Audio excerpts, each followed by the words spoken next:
What's up, everybody? Welcome to the live composing show. This is Stephen Melin. Welcome to all of our friends at Simple Samples Audio.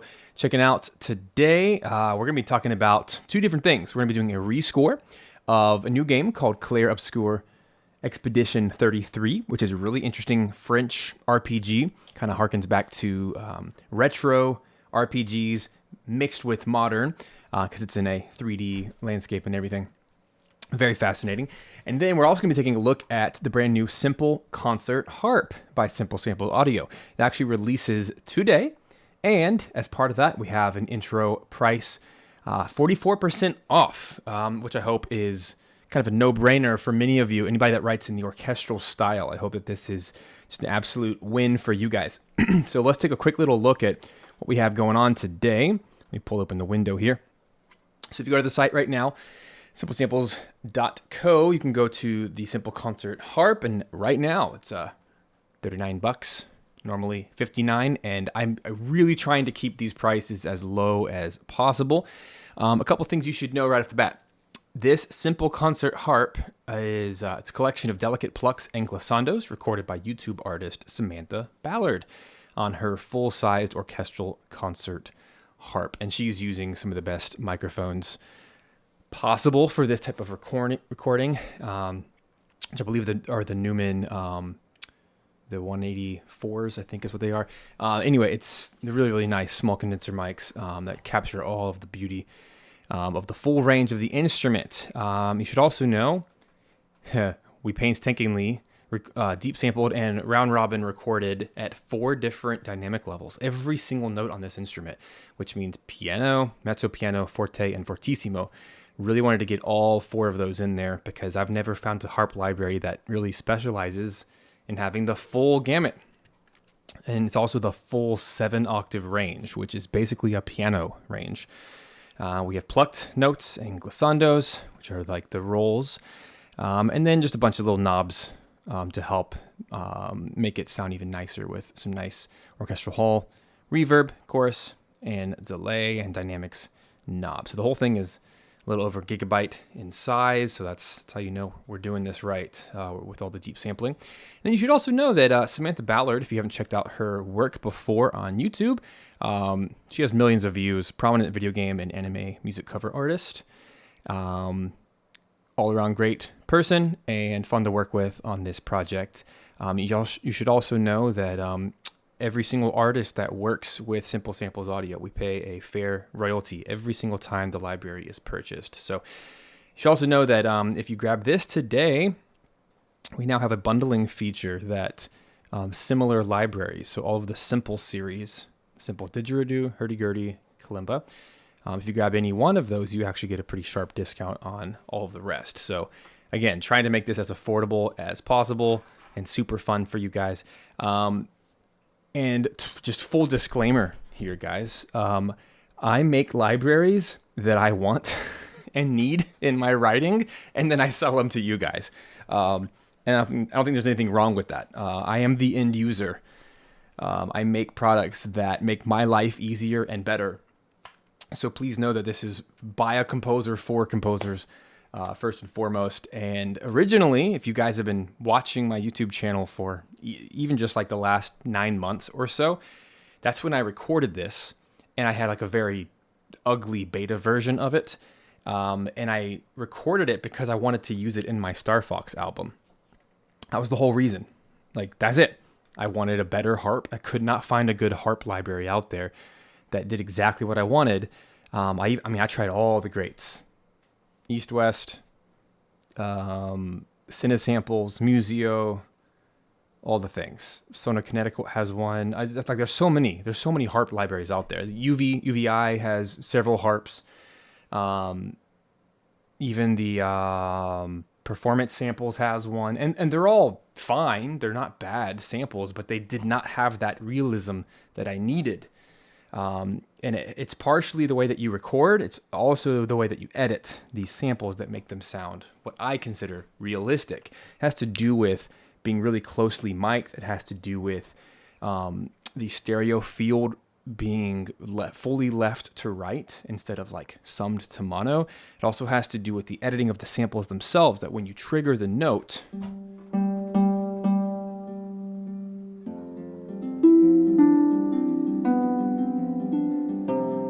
there has to be, like, the air of the room has to be there. And really the only way you get that is by painstakingly editing every single sample, which is, there's thousands of these, every different articulation, every different round robin, and every dynamic, and actually going to the wave file and moving the start point just before it so that it still gets that little bit of attack, that little bit of finger,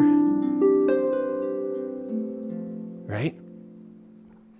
Oh yeah, harps can play, like a full orchestral harp is basically a piano. It has all the notes of the piano. It can play absolutely low, that B0.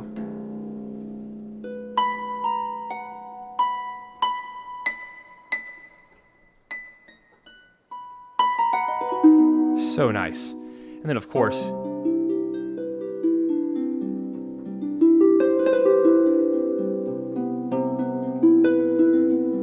anyway, so let me show you around. Show you around a little bit. Oh, hold on a second. Something you guys should also know is my computer crashed, and it crashed hard on Monday morning. Here we are, Wednesday, on Monday morning. And when I'm say crashed, like Windows dead. Thankfully, I have all my backups. I have all my drives. Everything's separated, so that stuff never dies. But Windows crashed hard, could not recover it. I had to reinstall Windows, reinstall all of my apps, all of my settings, and I was up till 1 a.m. So I spent an ungodly amount of time trying to get this computer working again. Thankfully, got it working again, got everything. So if there's like a few little glitches here and there, that's why. So I actually forgot on my OBS, I forgot to add a scene. Let me find it real quick. Is it this one? Okay, yeah, that's all it is. So I forgot to make a button on my Stream Deck. So give me 10 seconds, and I'm going to make a button for that. That was just an oversight. It's actually a really easy fix. I'm going to call this... Just pause. Like, I don't want to leave the stream and stuff. I'll call this face. I'll call this DAW. You can't see it, but I have a Stream Deck up here with a bunch of buttons for my DAW and for, OBS. So I just need to make sure I'm triggering the right scenes. That's all. Just give me 2 seconds and I'll get this done. Totally forgot about this. I'm like, why are my buttons not working? That's why. What's the name of this? Okay, let me test it out. Boom, boom, yay. Boom, boom, boom, boom. I think we got it right. Yay, I have lots of screens. But it's so nice to have a Stream Deck. Oh my gosh. There we go. Cool. That's all working now. And here's one positive, though. Having your entire system blow up on you is not fun. I actually literally had to take pieces out of the hardware. It was some weird thing where I had to like take out a RAM stick, but I didn't know which one. So I had to take out 3 of the 4, and then I had to reinstall Windows, and I'm doing it all weird because I do M.2 drives instead of like SSDs or HDDs. So you have to like configure your BIOS a certain way. It's just, right? It's insane. I had to be very particular. It took me 6 hours to like figure out how to boot my machine. But once I did, everything's fine, and all my hardware works again, and anyway, so I'm very grateful. I got to write music again yesterday, and that was wonderful. And now I just like have a bajillion ideas to write for today. So anyway, back to the show. Now that everything's working again. So I'm gonna open up Simple Concert Harp. This is coded in Contact 7. Take it or leave it. I don't even love Contact 7. I think that it was a misstep for the company. But under the hood, I do like Contact 7 so far. Of all the versions, it's my favorite version, even with its weird quirks. Mainly because I can have a big window like this.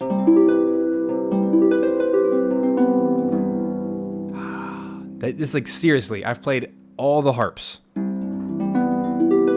And it might be good. Maybe I'll have one of you guys. If you want to do a review of this library, I'd be happy to give it to you for free. If you want to do a review of it, and maybe one of you can do a comparison of all the major harp libraries out there.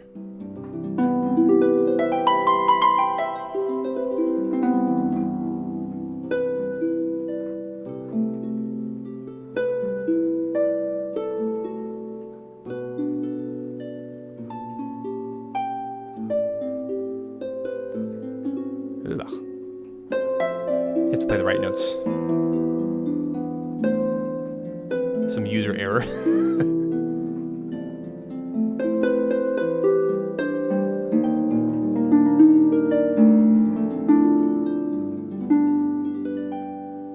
All right, so this is right out of the box. I've not even touched this. This is literally out of the box. So just to show you how I would use this, because this is just two patches. There's a plucked patch and there's the glissando patch. If I take all the reverb off, this is like literally the raw sound, which is just pristine.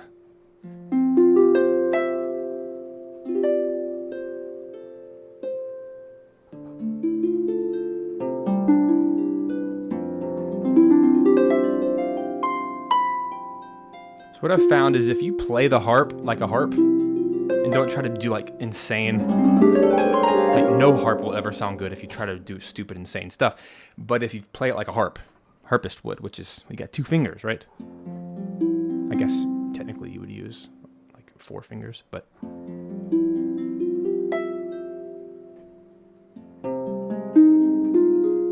you know, arpeggios.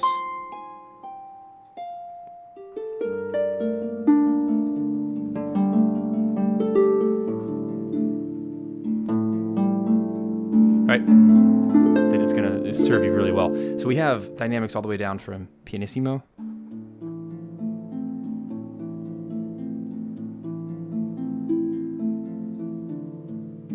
So nice.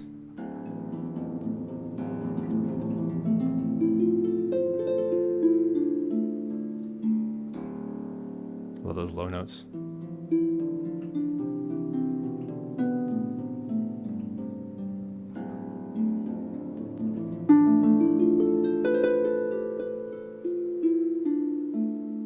Right? Okay, anyway, all the way up to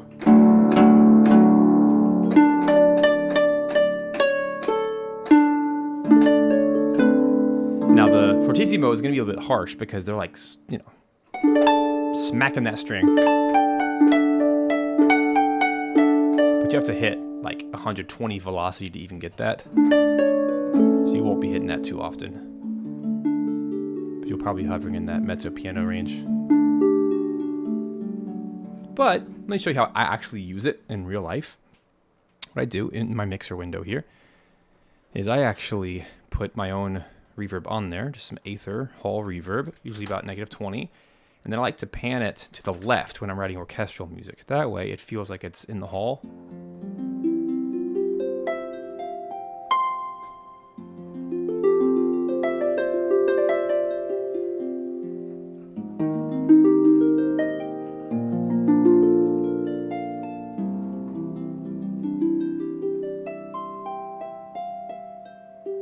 Okay. And the other patch that we have here today is the glissando patch. It's all color-coded. It's very simple, like the other one. And all the purples are major keys.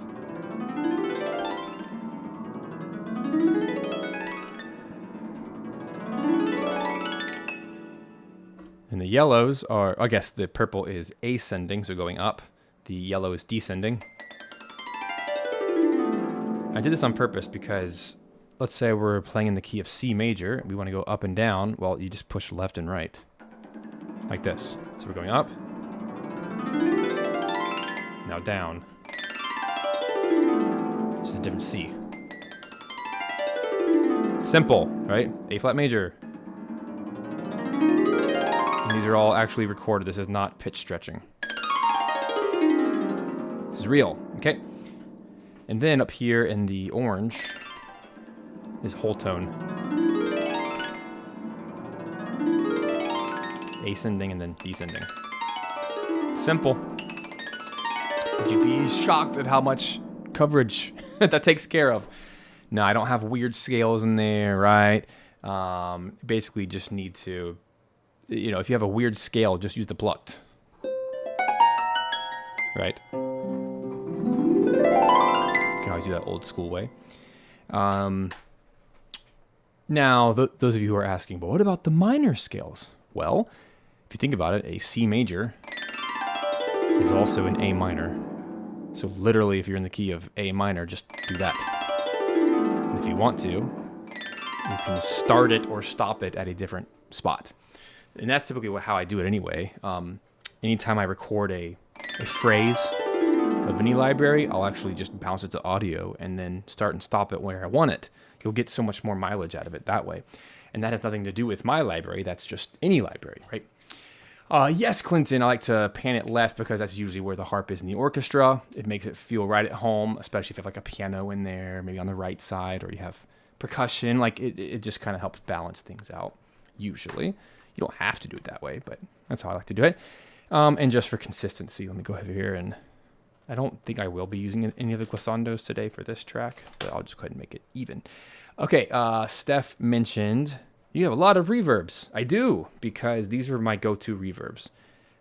Tom Studio, this is my own reverb recorded with the Budapest Orchestra, because I use them so often. I guess it's the Budapest Symphony.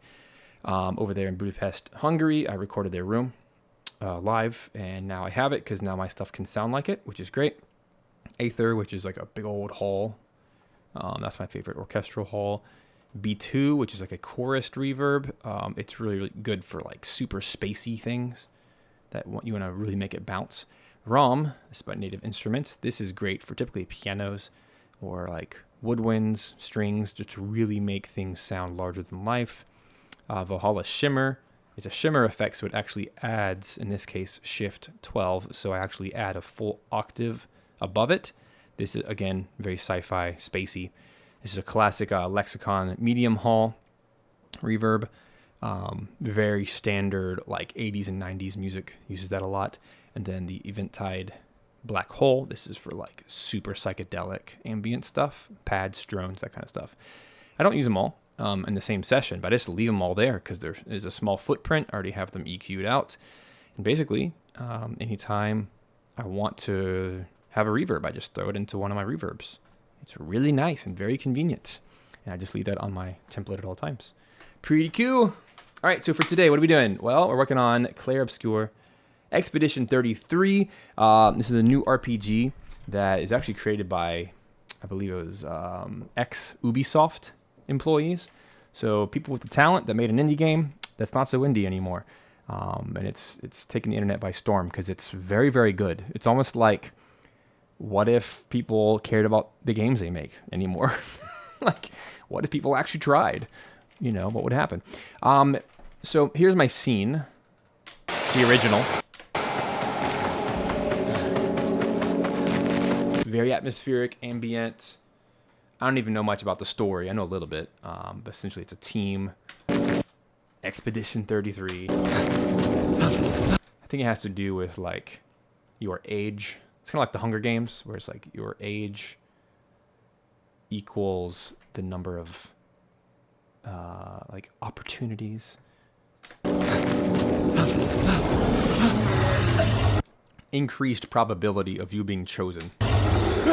So this is a vagabond team going off to, I guess, save the world. I mean, I haven't looked into this very much. I just know it's really popular and it looks awesome and it's a game I want to play. So I try not to spoil games too much before I play them, honestly. I like to go in blind as much as possible.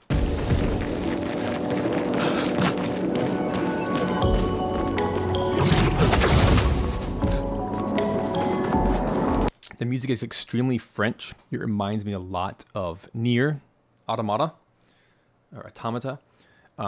Very French, lots of like female vocals, and what do you even call it? It's like that xylophone almost instrument, very synthy, ambient.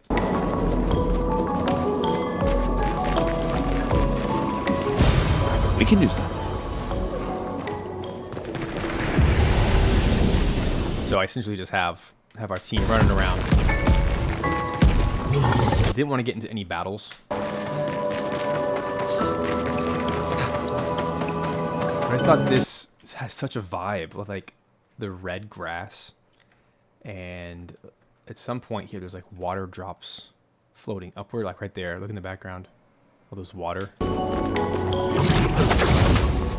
That's so cool. And like these big behemoth monsters. You should definitely check this game out if you like RPGs. It looks so cool. To me, it reminds me of like the modern Tomb Raider games, but instead of like shooting, you go into turn-based RPG battles, and it's an RPG because you have a level up system and experience system and skill systems, and very fascinating. It almost has this Final Fantasy feel, but still has it like you're on rails, you know. I don't know about you guys, but I'm pretty sick of open world games. Like, go anywhere, do anything. Because it almost feels like the designers take their hand off completely, and then you don't really have a catered experience like it was meant to be. I don't know. I'm kind of sick. I think the market is sick of open world games, and it's really nice to have more of a linear comeback with a modern aesthetic. So anyway, style-wise, I feel like if I'm going to do like a minute exploration theme today, I definitely want to lean into the harp. And I have so many ideas. The idea I came up with actually right before the stream started was this right here. I just put up a piano and played this.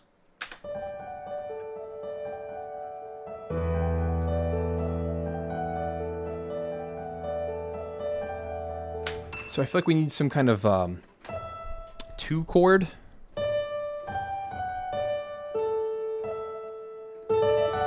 Basically you can call it a D chord with a G on top, so like a D4, or you can call it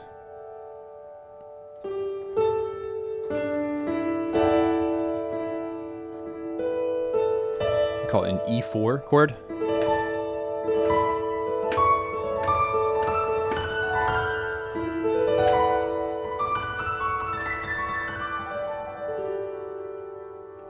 I basically want a pedal in the bass.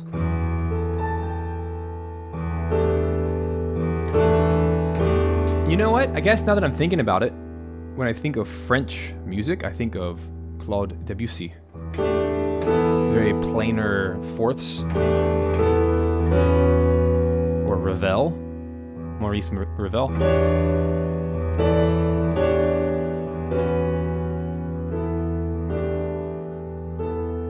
That's the aesthetic I'm going for. And visually, it's very French in the best way possible.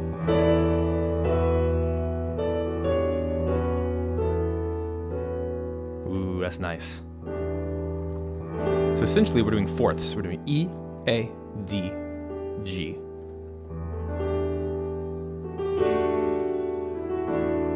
So I think that would be really cool if we get some low harp in there.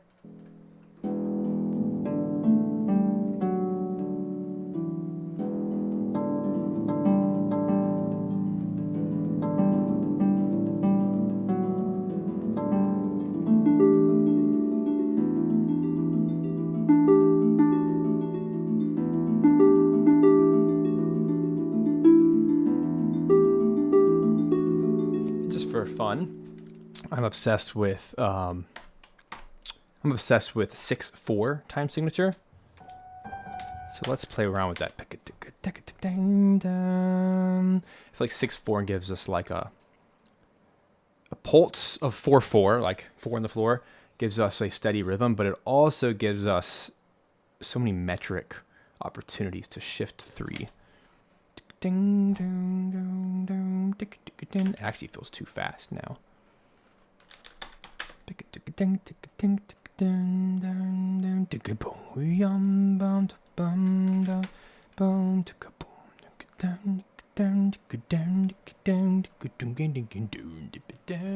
Yeah.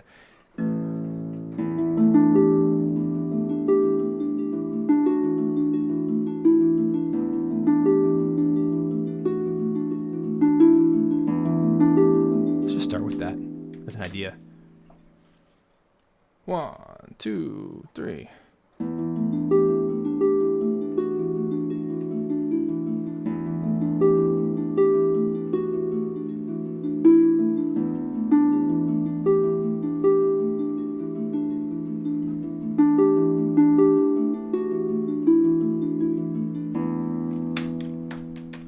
Now it feels too slow.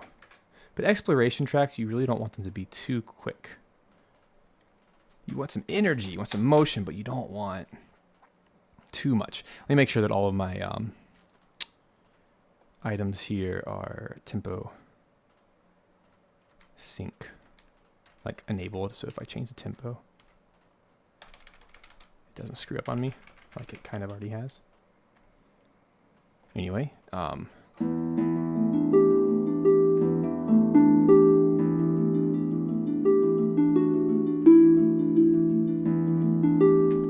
try that. Go back to eighth notes. 1, 2, 3, 4, 5, 6.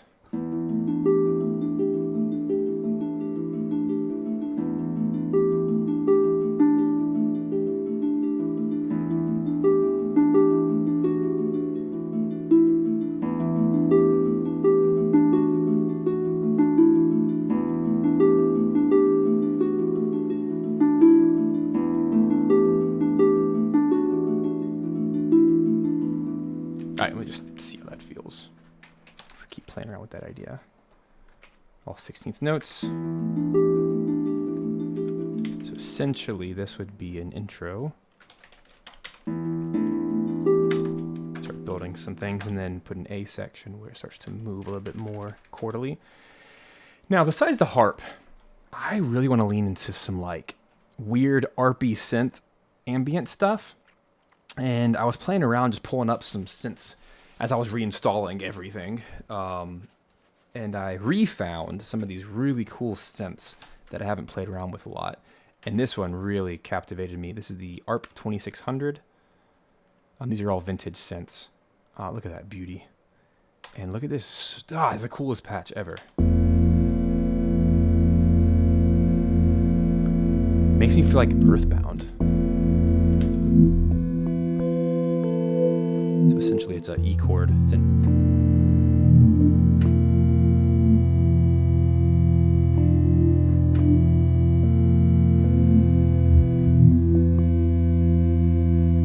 So it has some like natural wobble in it.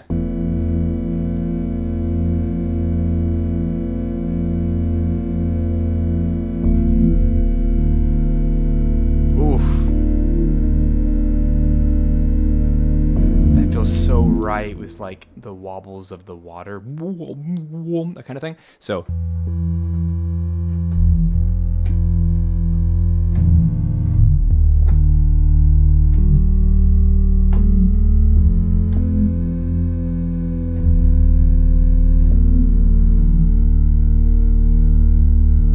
that's so nice. So essentially I'm just doing an E with a fourth on top.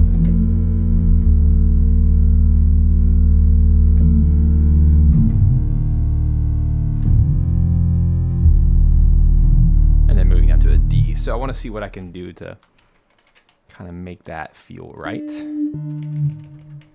let me take all of this and slide it over. Maybe we can make that work with the harp.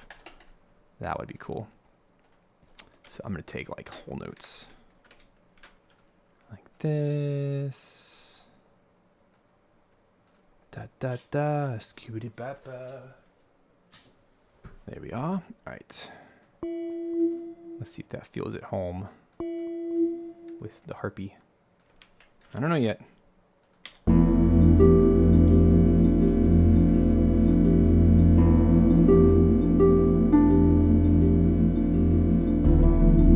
Ooh.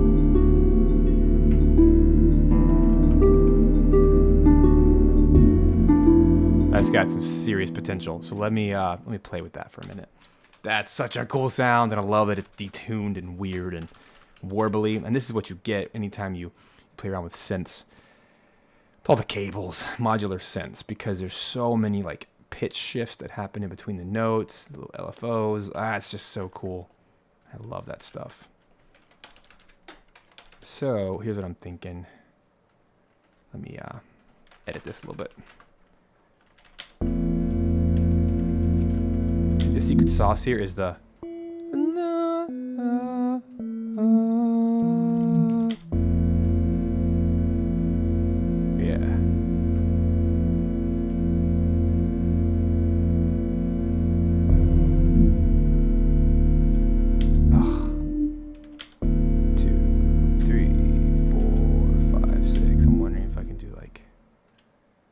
here.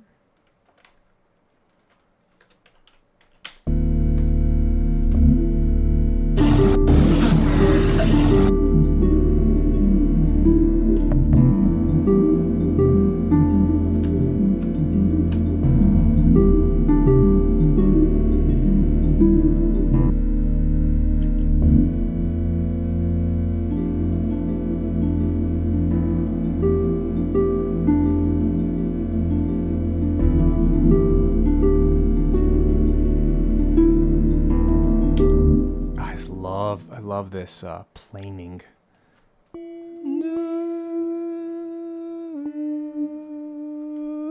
gonna go to the. I'm gonna do this. I keep holding those low notes. Another bar.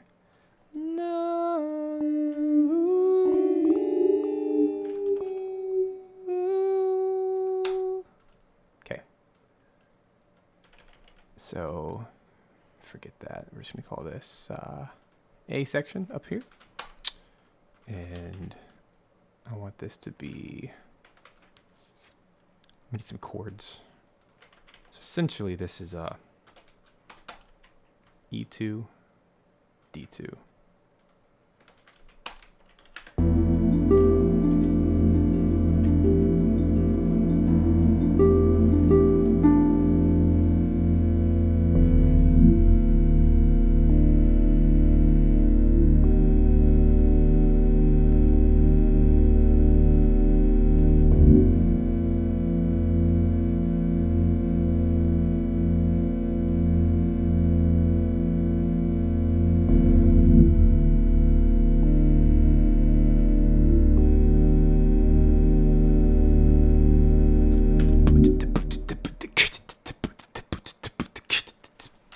Gonna need some kind of beat behind that.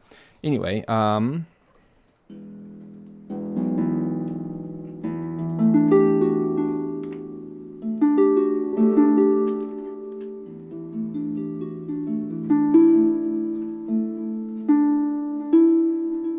this is tempo synced delay.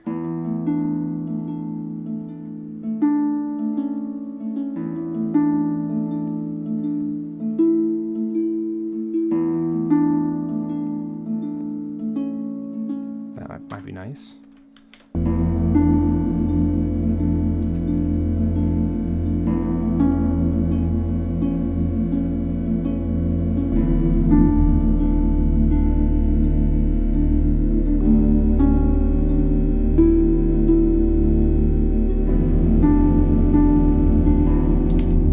Ooh, yuck. That does not transition. There it goes.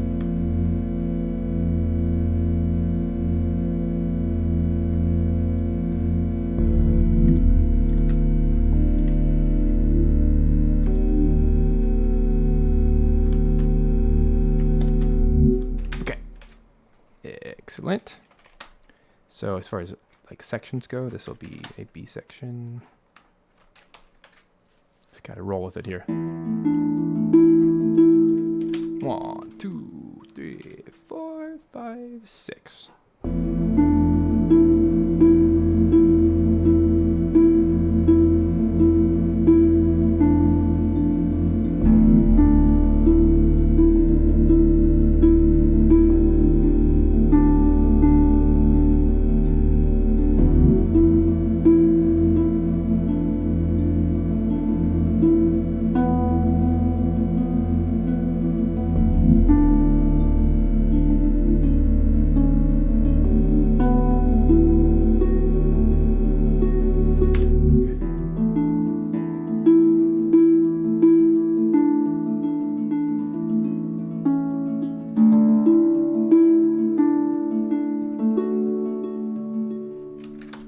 I've landed on.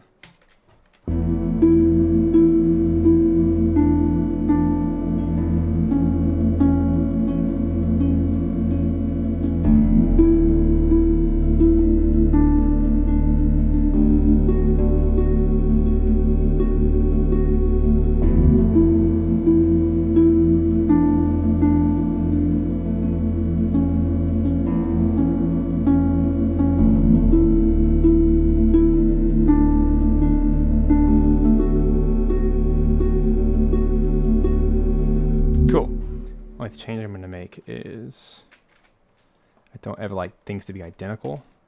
Because then it sounds like you're just copying and pasting. I'm going to make this one a B.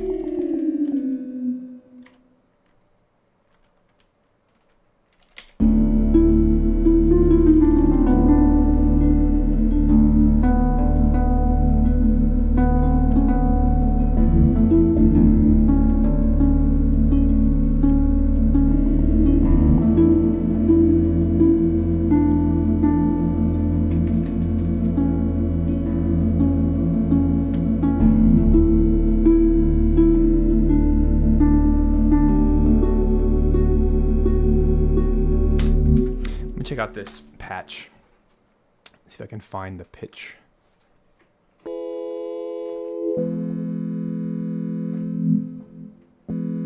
It's got a little bit of warpiness in it.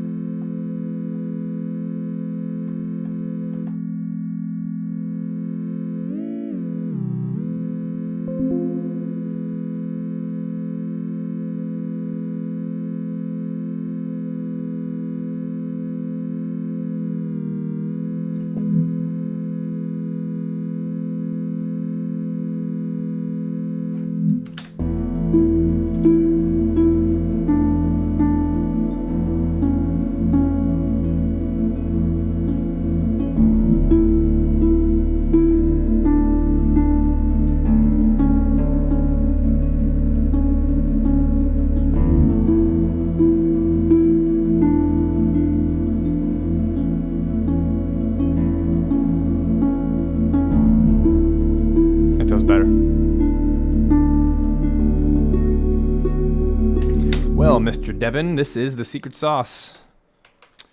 His question is, how do you get your harp to sound so clear? Whenever I add harp into a project, regardless of which one I use, it always sounds too quiet. Well,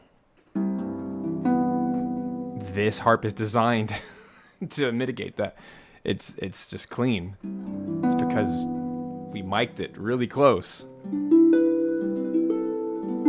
A lot of people make the mistake when they record instruments to use large diaphragm condensers. That's great for vocals, like this one, although this is a dynamic mic. You know what I'm talking about, like the big mics.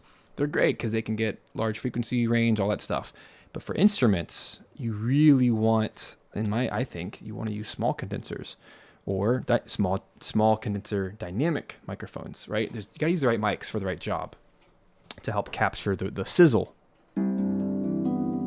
And by putting them super duper close to the instrument, and by doing them in stereo, right?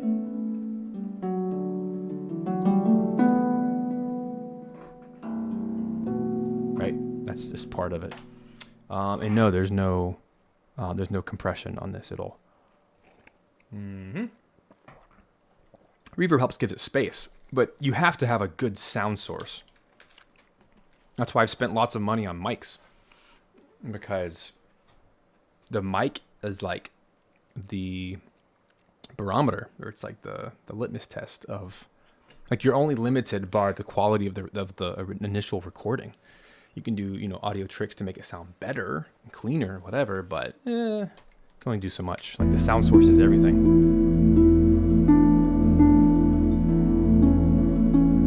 All right, I have some other really cool synths I want to play around with here today.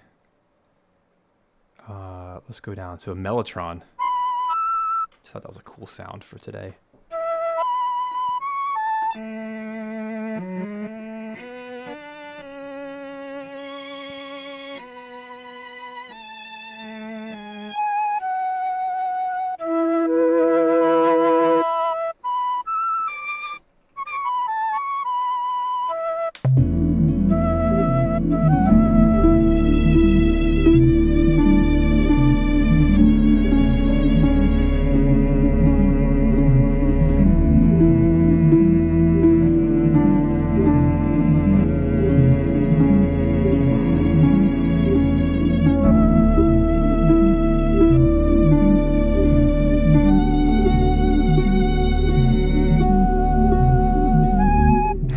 Options.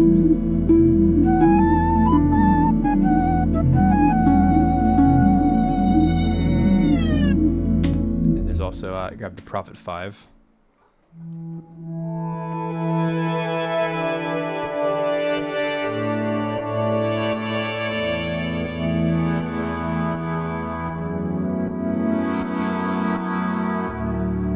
Oof.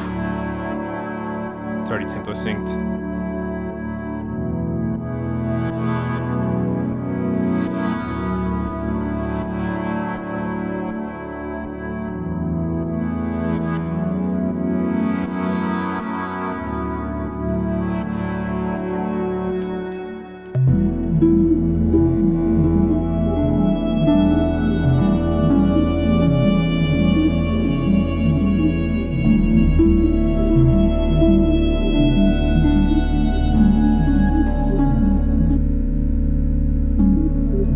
Something else playing. What is it?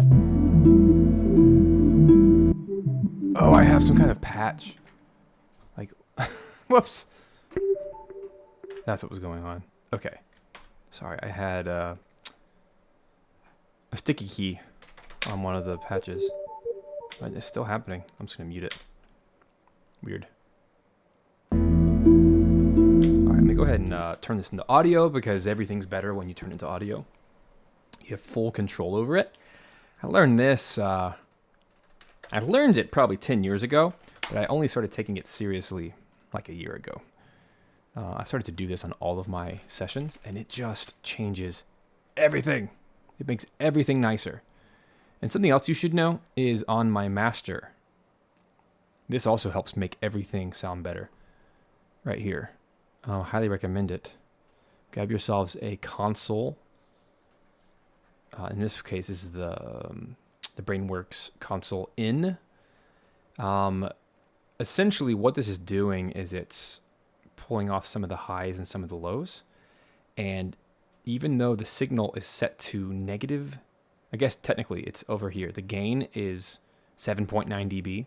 My master is negative 7.9. So basically, no volume is being exchanged here. What it's doing is it's giving a nice analog warmth to my music. I mean, listen to this without it. So here it is without it. And there's no volume going through here. It's just a slight EQ. Everything sounds kind of lifeless. Here's it with it on. Started to do this in the last few weeks, and it's really helping.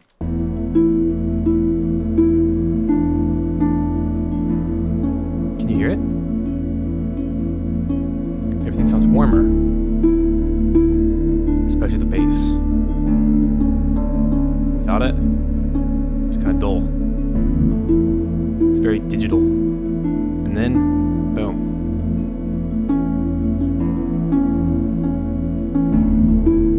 Amazing, absolutely amazing. And it also has a slight bit of gating built in because of the chain. So what that means is it doesn't let two instruments take up all the space. Like, it always balances out the frequencies. It's the coolest thing. I noticed that when I was doing a film score 2 weeks ago, and when I had that plugin on the video, my music automatically ducked itself underneath the talking. And then when the person on screen was not talking, the music came back up, but just subtly. And it would like duck naturally because they're all being run through the console. It's the coolest thing, naturally. And it sounded great. It's wild, huh? Anyway. Let's keep playing.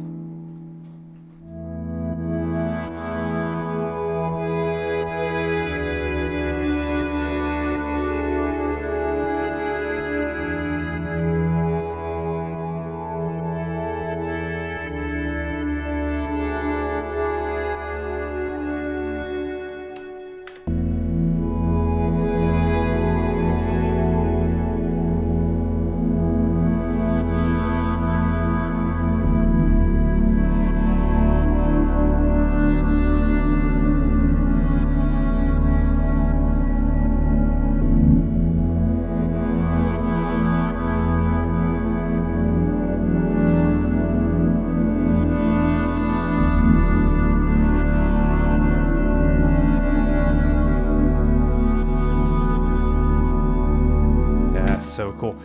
And in fact, because there's some bass information in there, I'm going to just experiment a little bit. I want this to be panned left. We're going to do -30. That's probably too extreme. Let's do 20. And then same thing with this guy. I want my synth pad to be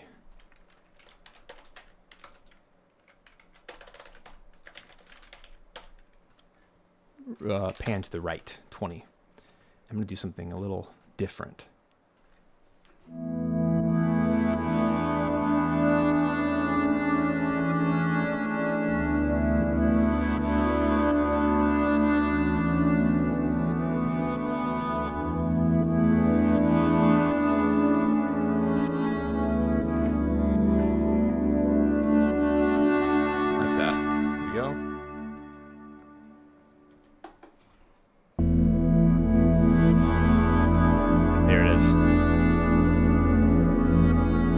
So cool.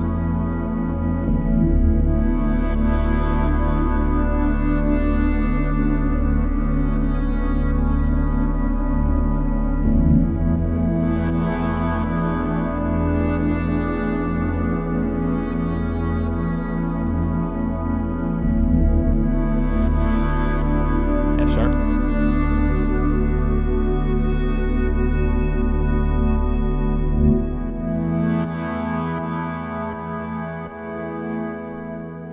Cool. All right, let's make all those quarter notes. Happy with all of that. Do not want sustain pedal, and then I'm going to bounce that. I like to always have these things bounced.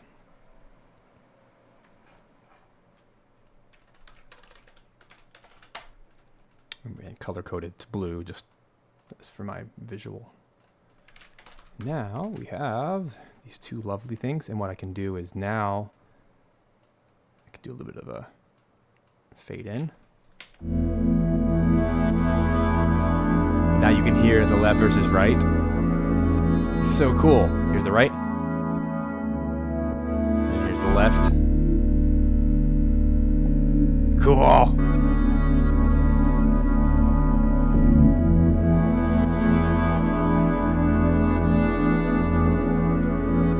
Then I want to get a bass in here.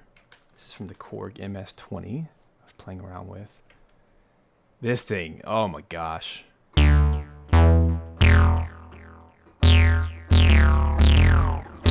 Let's fix the release on here.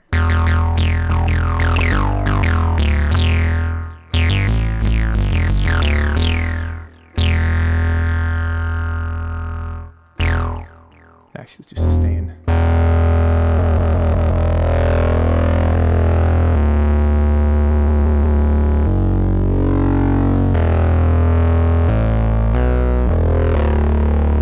So good. What I need to do is map. If I can find it. Let me read the things. Cut off.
I don't see that on here, I'm just going to record and then I'll do the effect after. So it's going to start.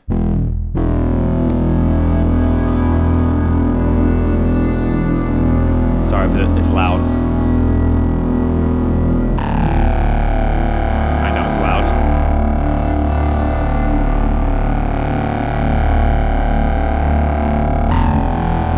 Alright, it's for our ears. Do it like this. I'm gonna just double it like that. And then go ahead.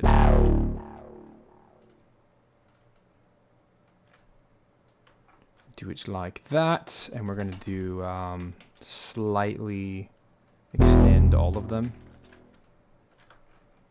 Except for the last one. And then I'm gonna turn that portamento up a little bit so that it'll glide down.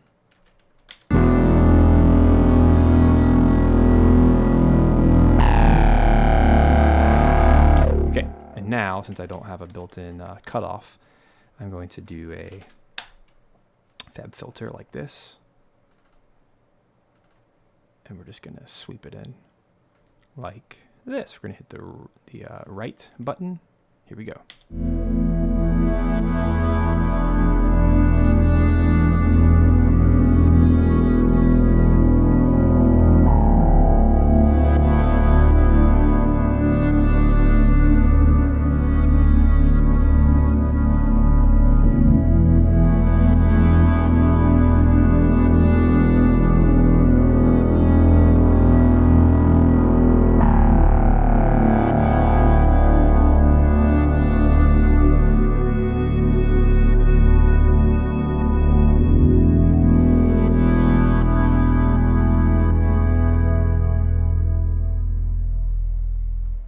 Lovely. All right, put it on read mode only. And I'll probably just gonna now do this. Bounce it. So I have full control. And then now I have this beautiful, beautiful bounced bass.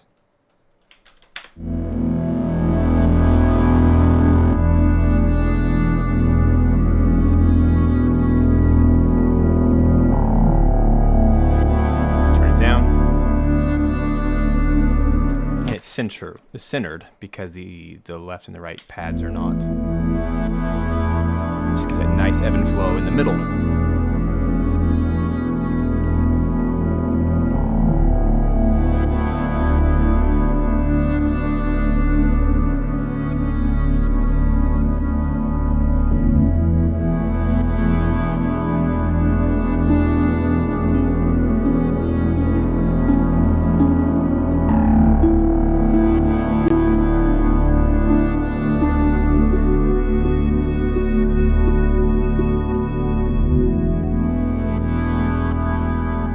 Hey, thanks, Tamashi.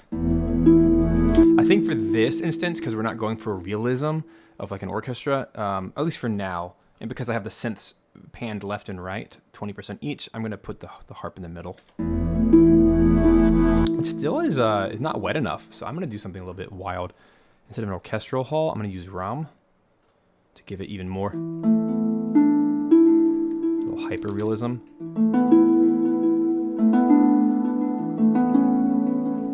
Also do a little bit of black hole because it's like very spacey. Yeah, you hear that shine in the background? That's nice. Makes it just extra heavenly or otherworldly, I guess you could say.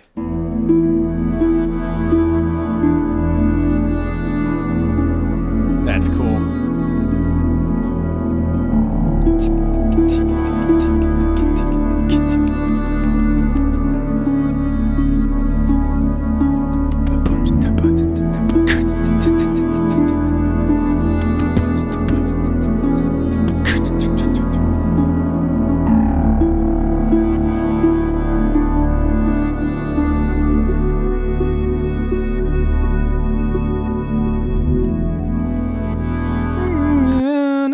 Ooh, this is coming across nice.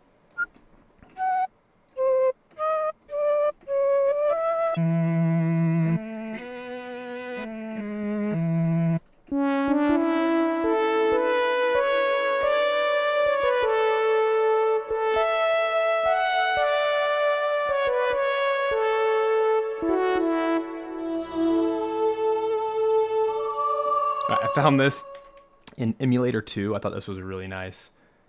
Retro Emulator 2 is what it's called. Because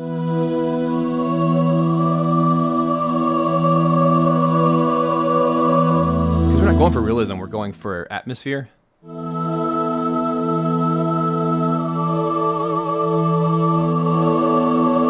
I think that has a... It's so cool because it's already kind of smushed in the middle, EQ-wise.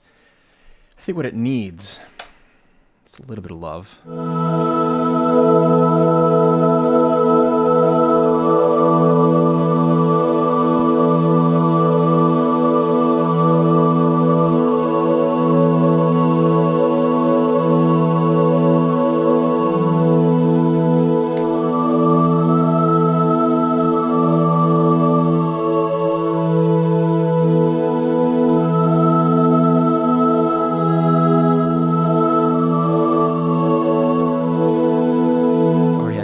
Compressed, squishy sound. So I'm thinking if we do a stereo delay, give it a little bit of love. Let's put quarter notes.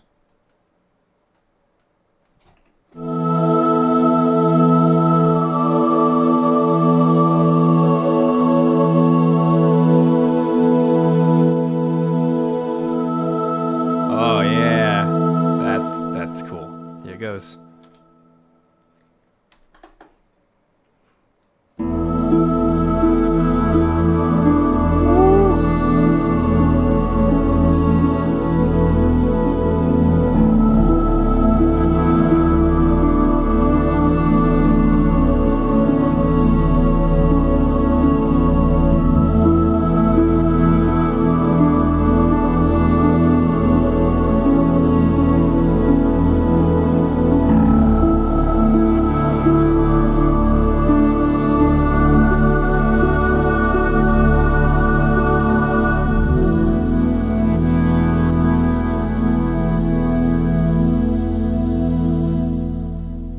That's cool.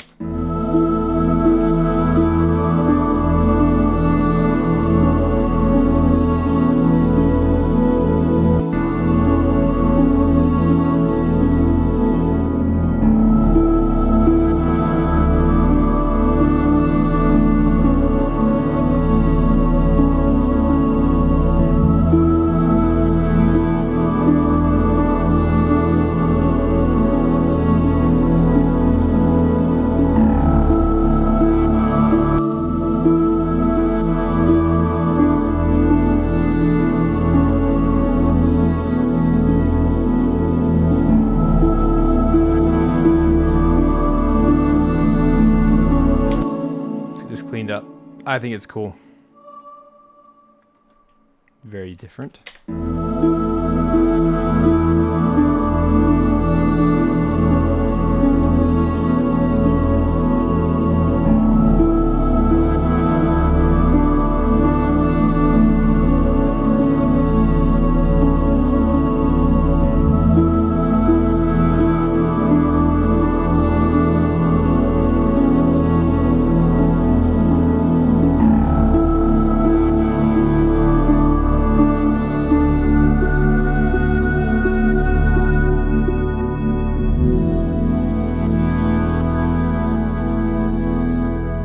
Thinking if you can include this. Yeah,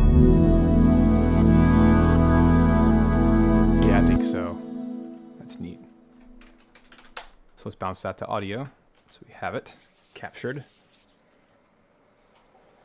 Whew. All right. All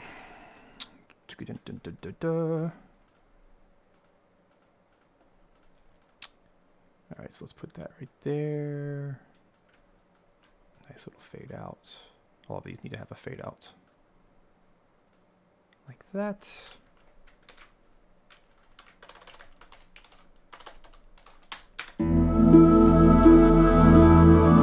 I'm thinking even like right here, don't even, maybe not, don't even do the choir yet. Save it.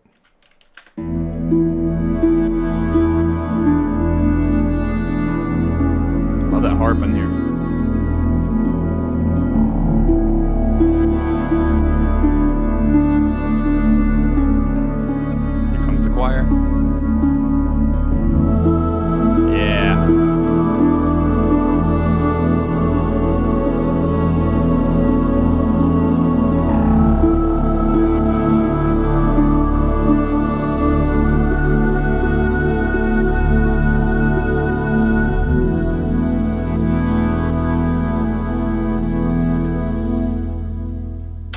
Yeah, thanks so much. I agree, Mello.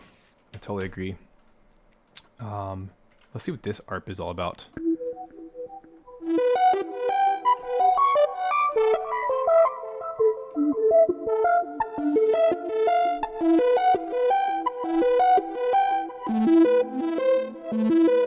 This is in minor, so it might not work.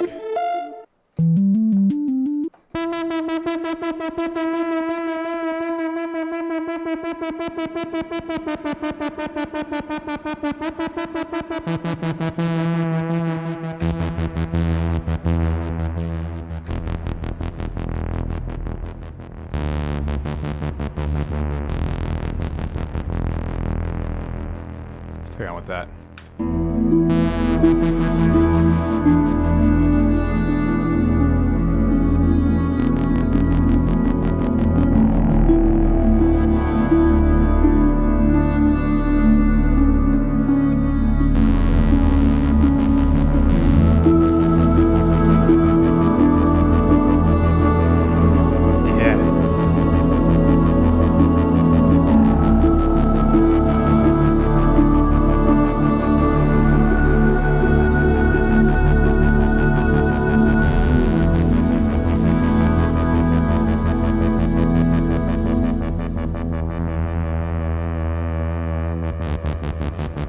That's so cool. This is like a synth bass ARP. Why am I rescoring it? Because it's such a cool game. I do this every week. Not sure if you knew that. With whatever the latest games are. Synth bass ARP. What is this thing called? Synthy. So interesting. So I'm thinking when the choir comes in. So I'm going to say choir plus synth bass ARP. That's when it comes in. Because we don't want too much at once. Here it comes. Cue up the E.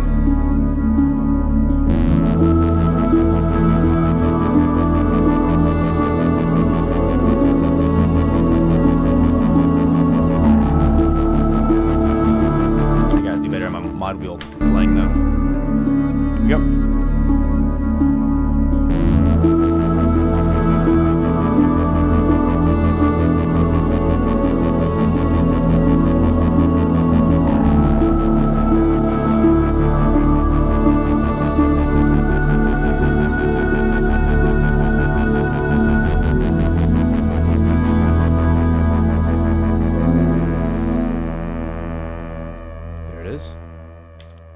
Cool.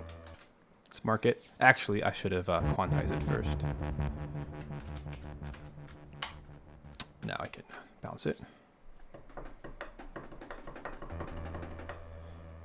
Excellent. I'm just going to mute that because it's being weird anyway. Cool. All right. Let's make that blue. Yeah, I do this in all of my scores now because it just... You get so much more control when everything's in audio. You can do things like panning and EQ and volume control of every individual region, not just the whole track. It's really nice. Then you can decide exactly when things fade out. So this one, I actually want it to fade out a little earlier than played. And this actually needs like a way longer fade in.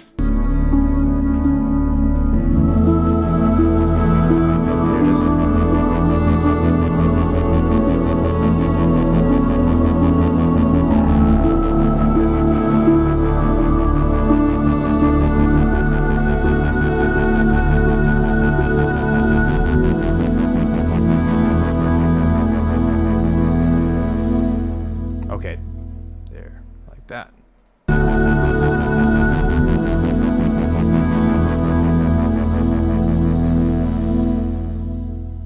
Cool. This is coming out really cool. Where's my bass? Synth. Yeah, what did I call it? Synth. Bass. ARP. Synth. There it is. Okay.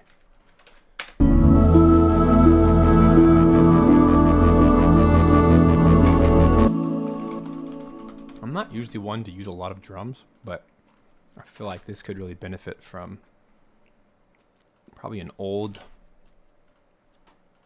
Let's call it drum break. Kind of loop, something. Let's see what I have. So UVI recently created this tag manager, which is pretty cool. You can search all of their libraries, which might be really helpful today if I'm specifically looking for... I really don't know how to use this though. Okay, let's try... none of those are helpful. Beatbox Anthology, maybe? I mean, that's just a plugin. I don't know.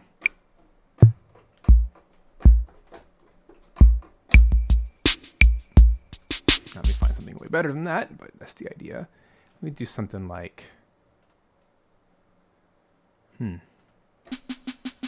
BIP stands for bounce in place. It's what Logic calls them. Cubase in New Window calls it render in place, RIP, but that just sounds dumb to me. I've just always typed BIP, and I color it something different.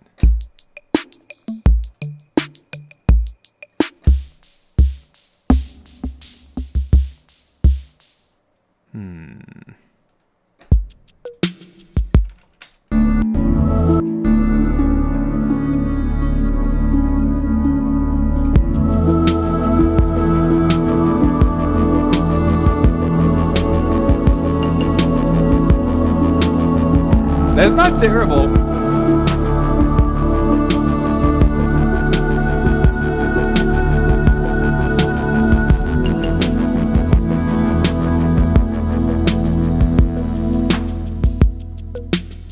And like, I'm trying to hit retro modern. Like I'm really trying using retro synths to like get the essence of analog, like drum machines.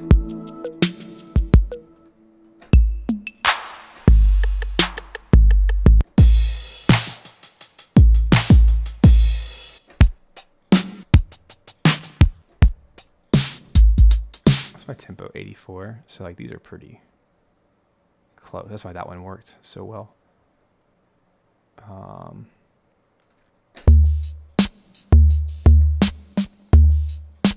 think that was my favorite so far.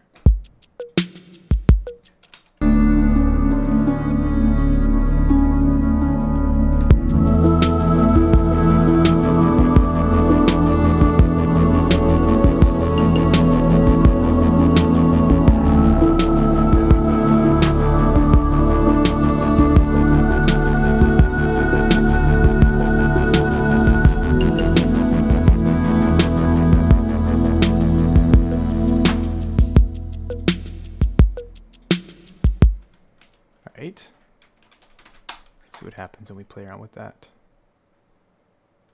I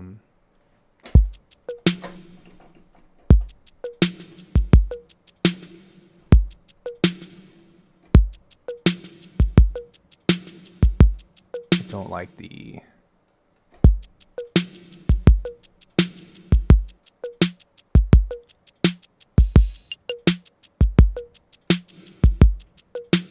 There he is.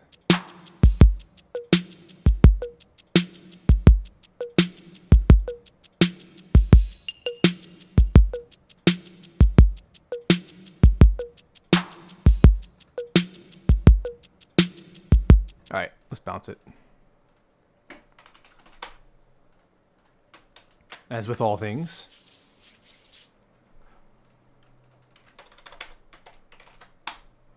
this way. Guys, I'm just so excited my computer's working again. That was nuts. Absolutely nuts. Let's do a bit of EQ on that.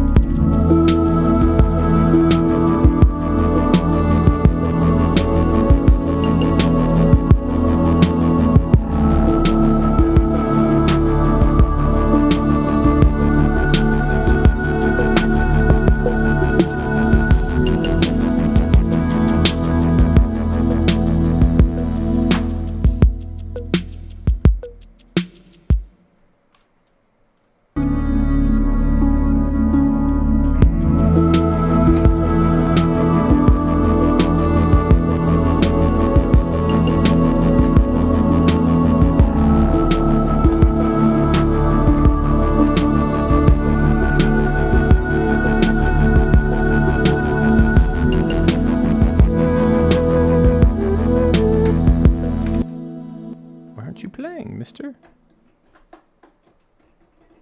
That's not playing anything. Why not?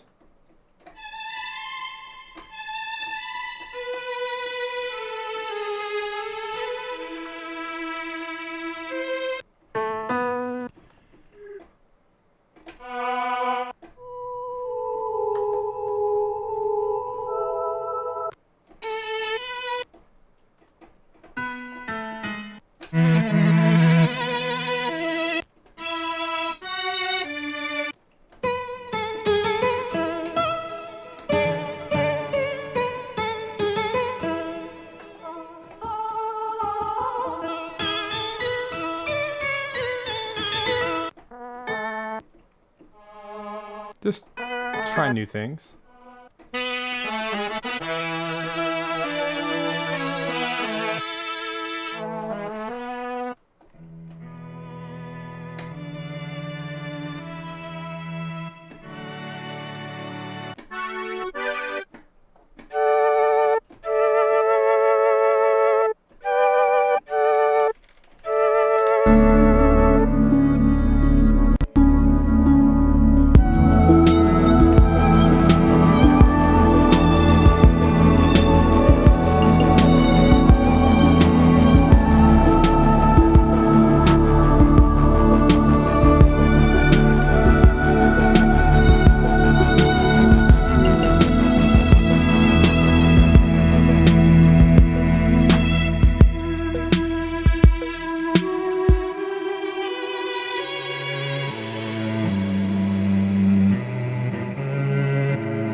That's Valhalla Shimmer.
Okay, cool.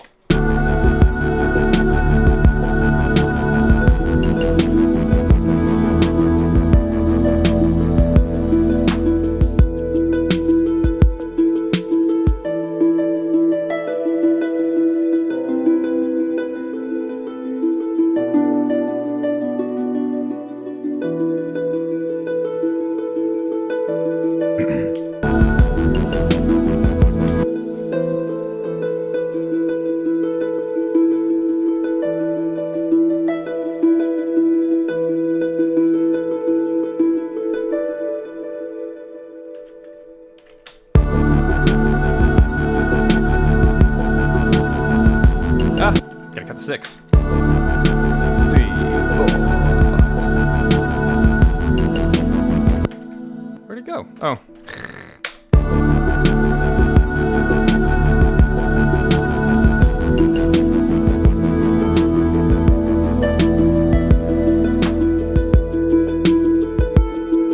Are we in 4/4? Oh, weird. I moved to 4/4 time. That's okay. That's neat. Didn't see that coming. I'm gonna keep it. I just think that's interesting. Did not see that coming.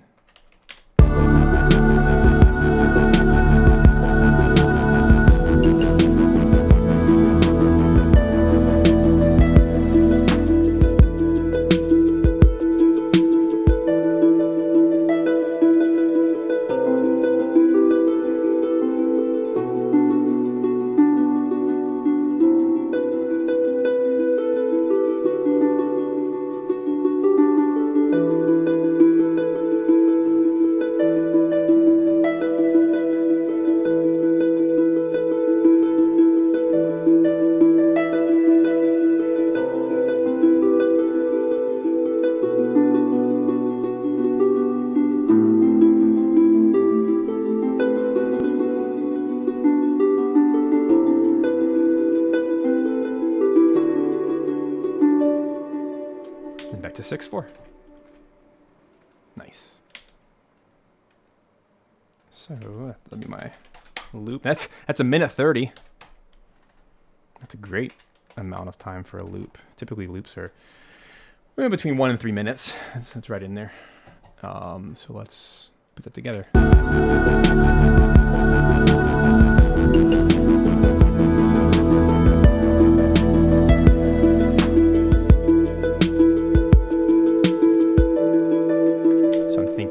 Drum break and kill it off for a little bit and then come back to it.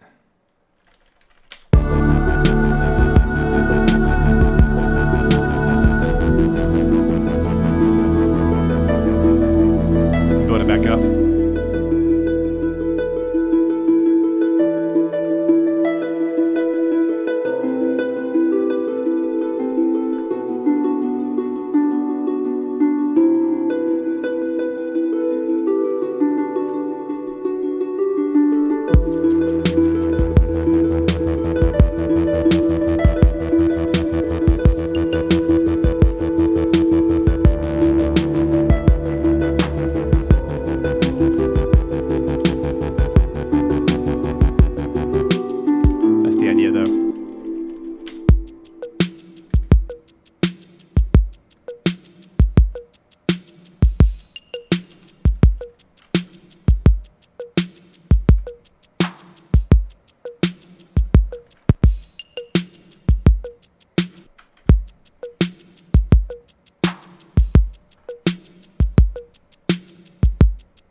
Disjunct, disorienting, but still pretty, kind of French.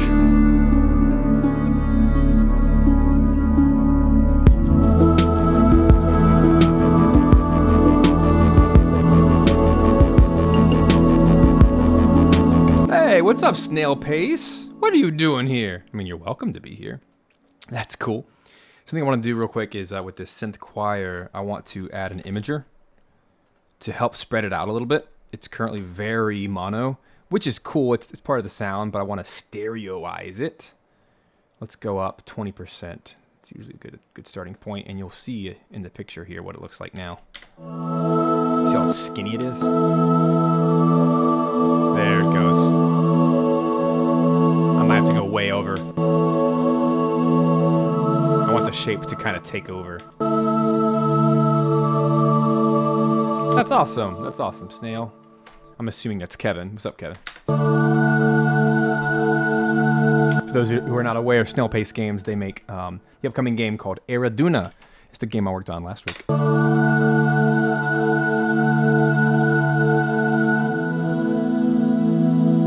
feel like even that 40% helps a lot. Because now it feels like the 0%, if that's center, all the way to the 20%, because if 40% divided in 2 is 20/20, then that means that now the synth choir is filling up the space until we get to the synth pad on the left, which is 20% left, and then the synth pad on the right, which is 20% right. And then we have the drum, bass in the center, and that just creates a really wide stereo field. Not too wide, because it's only 40% wide, but instead of 100%. But it just creates much smoother, I guess more frequency space filled. And now we can hear everything. Basically, that's the point.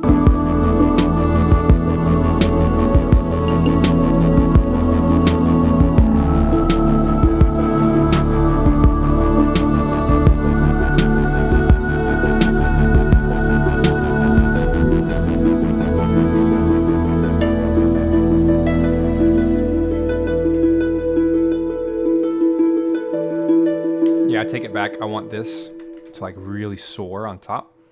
So I'm going to make, you can't really see that. I'm going to take each of these and just let that harp sing for a bar or two before we bring in all the other stuff.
The 6 kind of throws you off in a good way. Just got to fill out the rest of this now.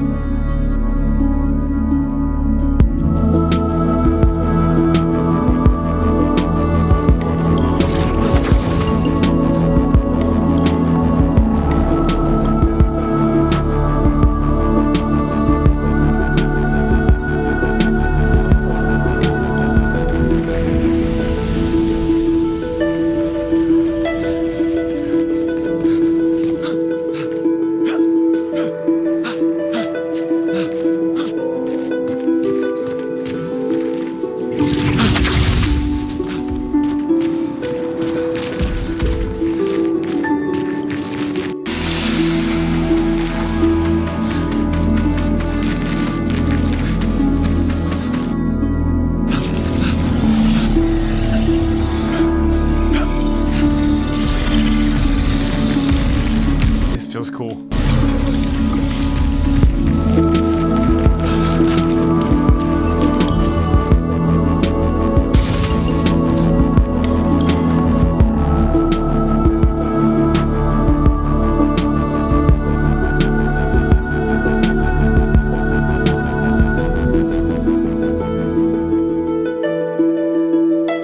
Let me edit this.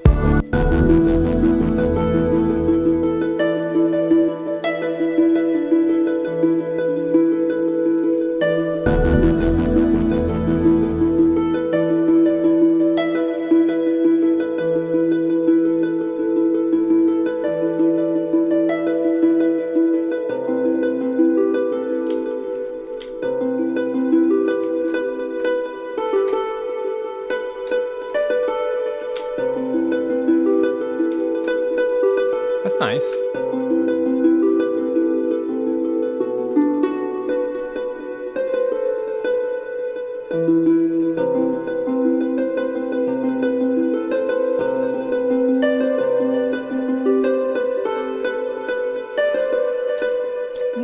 No, no, no, no, no.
that, by the way? I'm not sure if you can, unless you're listening on headphones or good monitors. Can you hear how the kick is gated with my harp? As soon as the harp comes in, because of the console plugin, it all of a sudden gates naturally. Isn't that cool? They never get in each other's way. Here, I'm gonna turn it off real quick. This is the console off. Hear how everything blurs? So this is no console plugin.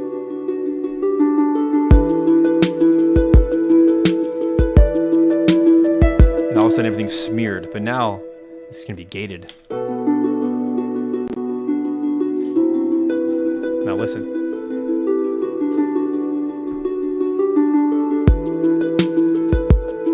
It's like everything fits. So cool.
Cool.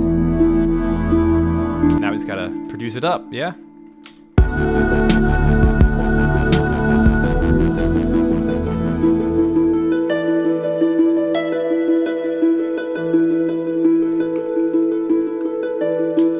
gonna take all of this and turn the velocities down just a little bit.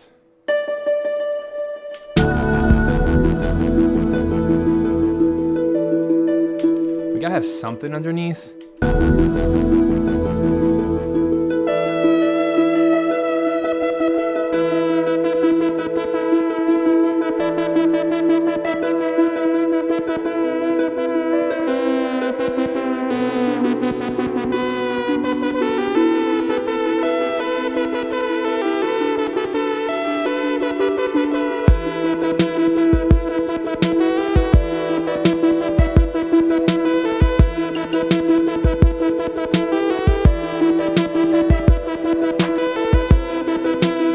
I like that.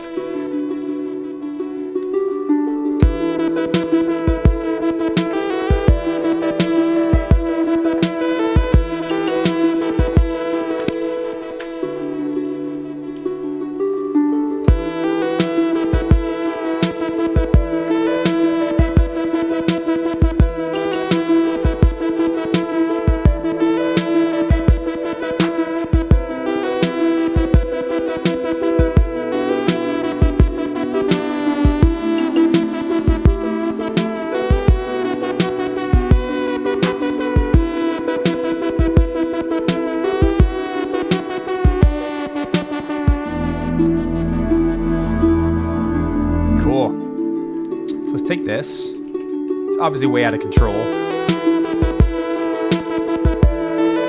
I guess I'm getting some like hip-hop vibes here. So I want to take this, and this is going to be kind of its own thing now. This is going to be like the synthy B, because I want to make this one a little bit different, because it's functionally a different sound at this point, and it's really high and whiny. So I'm gonna take EQ here, just go ahead and write it all the way down like this.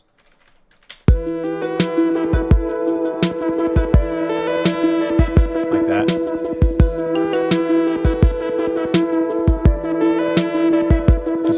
hide it to keep it out of the way.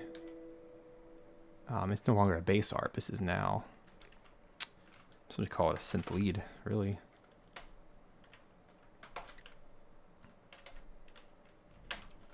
Synth lead, synthy. Oops. Where's my plugin? Oh, it's, I understand now. It's fine, it's fine, it's fine. There we go. Let's write it in.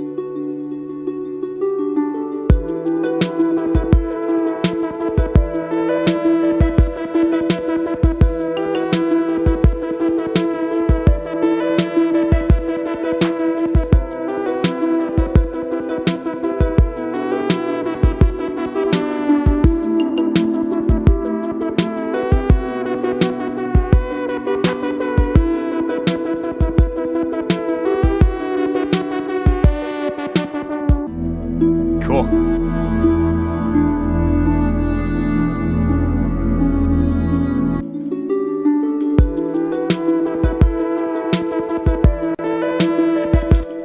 Yeah, so I talked about it earlier. Tamashi over here have this console plugin, Console In by Brainworks. So cool. There's no actual volume change. Its input is exactly the same as the output, 8 dB in, 8 dB out. But what's happening is because it's going through all these parameters here, there's a slight EQ cut on the high end and the low end. And what it does, it just gives this analog squishy goodness. Makes it nice and warm for the whole track. It's so cool.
I want to keep with my chordal harmony here. So E, then down to the D. There it is. And down to the C major 7. E minor 7. A minor 7. I can't get my chords, so I'm going.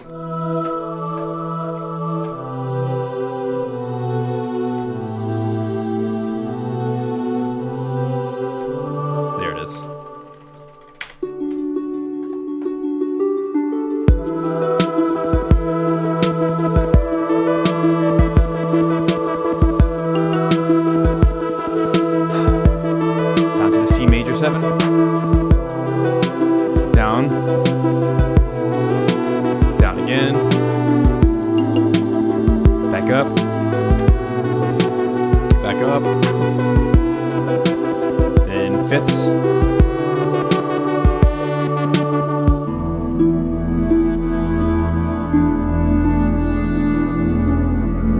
Yeah, EQ is everything. Everything in mixing. You can take anything. You can take something whiny and make it soft and round. You can take something that's kind of inaudible and you can boost the frequencies you want. Get rid of the ones you don't want. It's amazing. All right, that one definitely needs some bouncing.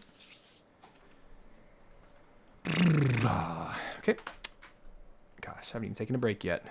I just feel like I'm on such a roll here today. I might just finish it. Okay.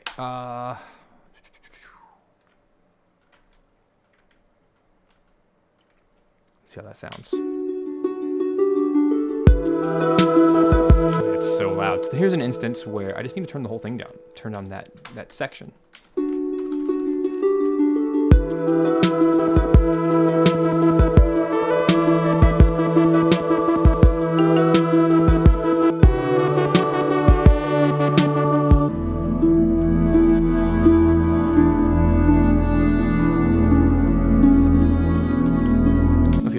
My other good friends here.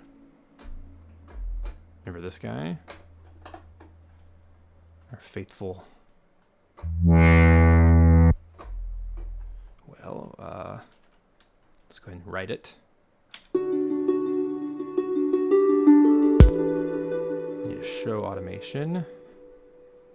Show used automation. Okay, so this guy just needs to go up. Like this. Yeah.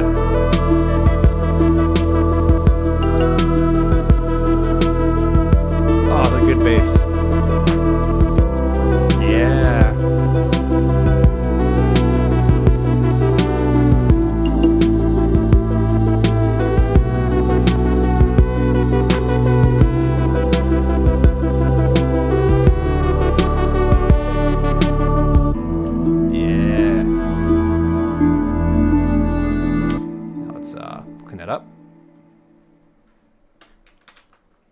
Here. Remember, we want all of these to be slightly longer so that they will kind of legato glide into the next pitch. A bit more natural that way, more musical. And then I'm going to take my EQ here and hit the right button so I can play it in.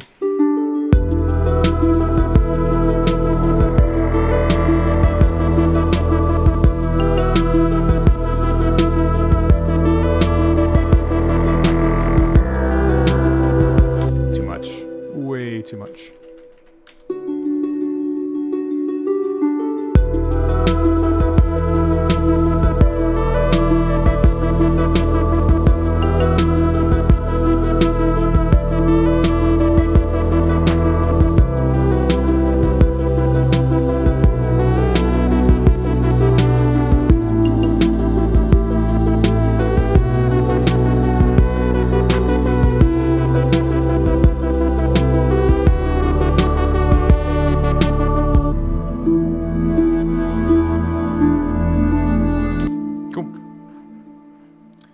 Why it's really good to have this bounced to audio is it keeps all my EQ crazies at bay.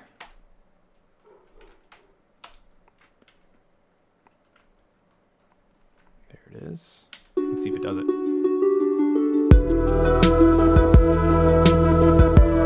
Yep, sure does.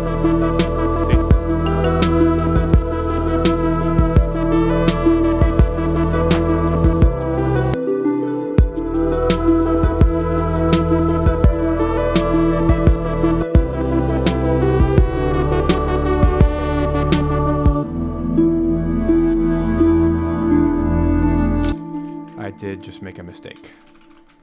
I can't let my bass like not have a reverb tail or else it's going to be awful later when we try to loop it.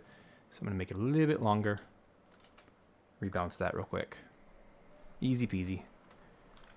Put it back that way. It now has a little bit of a reverb tail. If you can even see that. It's right here. No, you can't. This right here. Did you see that now? How it has a little bit beyond the yellow line.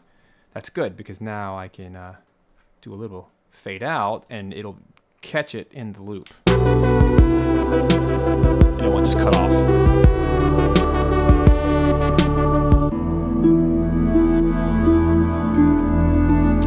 Now the only thing I haven't done is I haven't bounced my harp. You know, the central instrument here. It's very important. That way it doesn't feel like it's popping either on the loop. And really the secret to that is just do a tiny little cross fade. Not a cross fade, fade in. There it is. And that won't feel like it.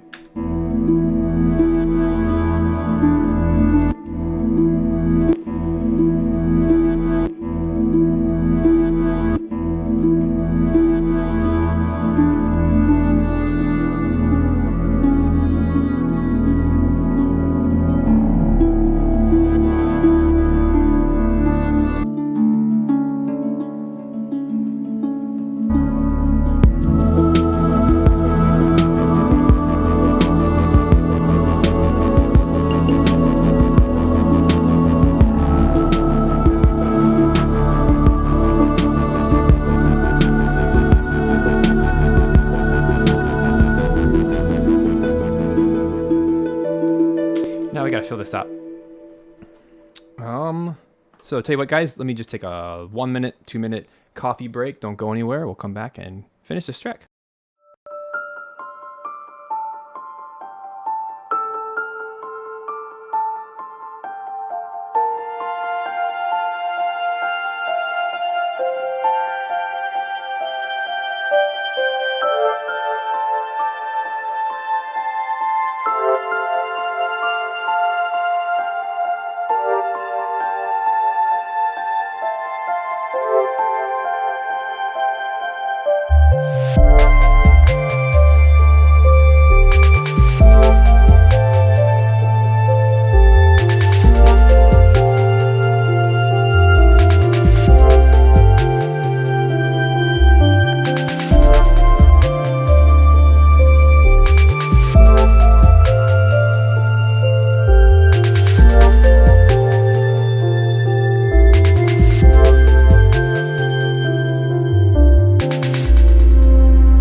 Welcome back, everybody, to the live composing show. This is Stephen Melin.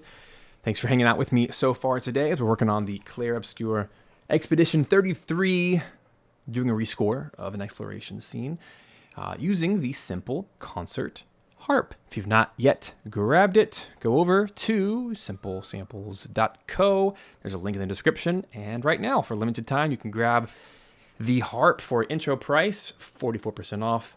Go grab that while you can. And if you want to grab some other libraries, there's also a bundle down here if you grab the other simple instruments. And get them all real cheap. It's great. So yeah, let's get back to it. Let's finish this track. I've had a lot of fun with it so far.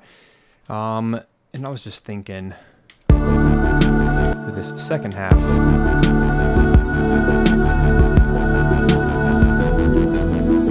I'm wondering about doing something like,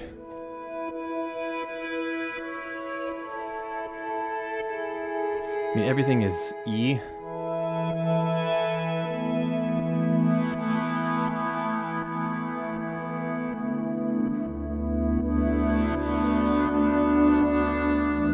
I don't think there's anything wrong with keeping that rolling.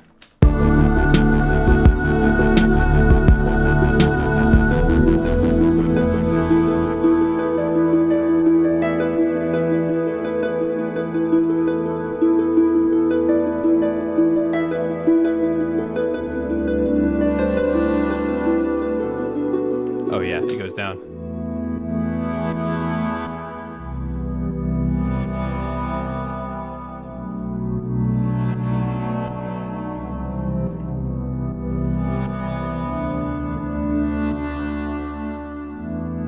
Yeah, look at that E2 chord. I like that.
take this recording and let's go ahead, get the whole thing. Just redo that part. Boom,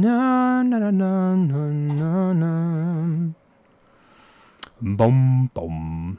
All right, there we go. Now it's all connected. It's all connected.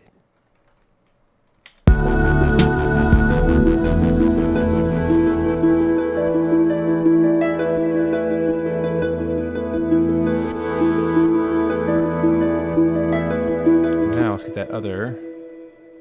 Sounds like we're just gonna have to kill this one as well. So that.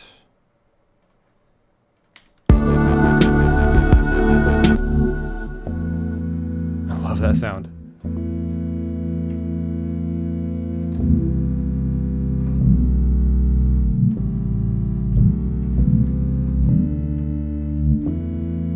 Let's get it in.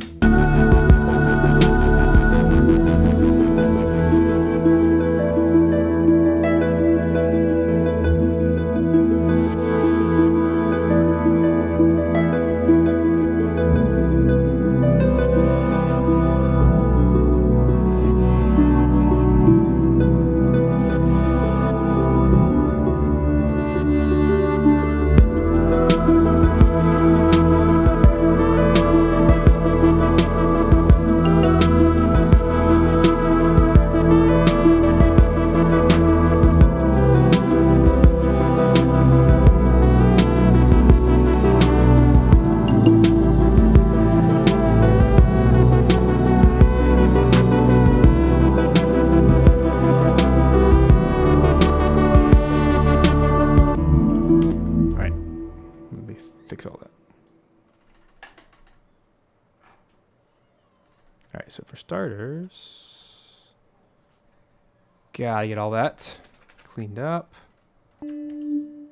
Love that synth, so neat.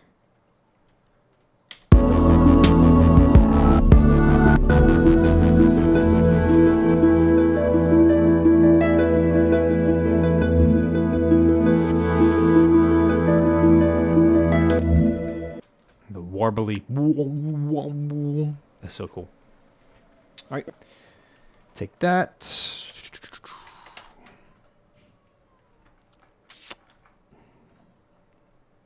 Make it blue. Alrighty. And then that also lets us fade in that intro.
See if that helps. I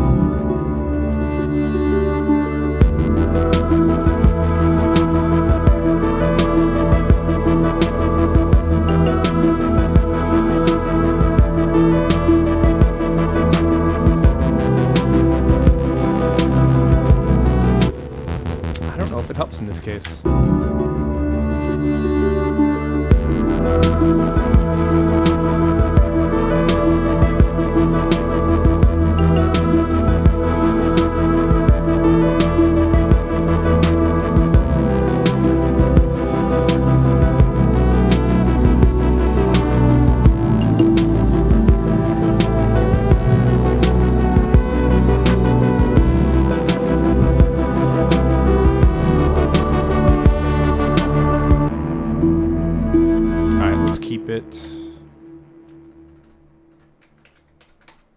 Can always remove it, but I like having it.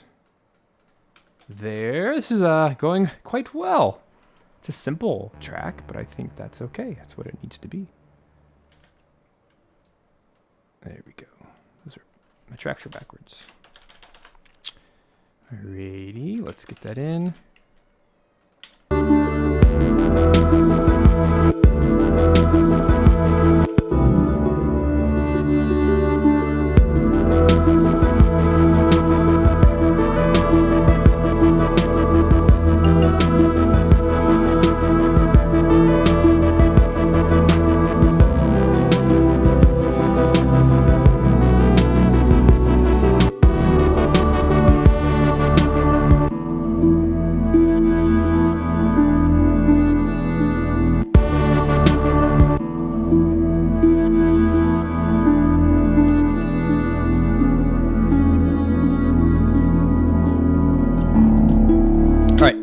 I'm going to try mixing this in my studio with my monitors. So give me a sec. I'm just going to play through it a couple times and try to mix it without my headphones.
All right, guys.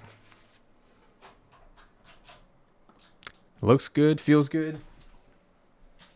Now you can see me.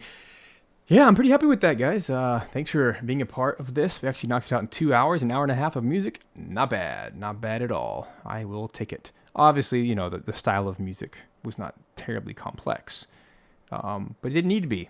It serves the scene well. It has a nice groove to it, and I had fun with that, and it kind of showed off the harp, which is the point. So, last time, if you've not yet grabbed the harp, go grab it. There's a link in the description below. Simple Concert Harp. It's on sale right now. Go add that to your orchestral ensemble. And I think you will not regret it. You'll enjoy that. So thanks for being a part, guys. Hope you have a lovely rest of your day. And go play you some Expedition 33. Looks pretty awesome. So you guys have a great rest of your week. I'm just so glad everything went off without a hitch and everything works. And oh, what a lovely place.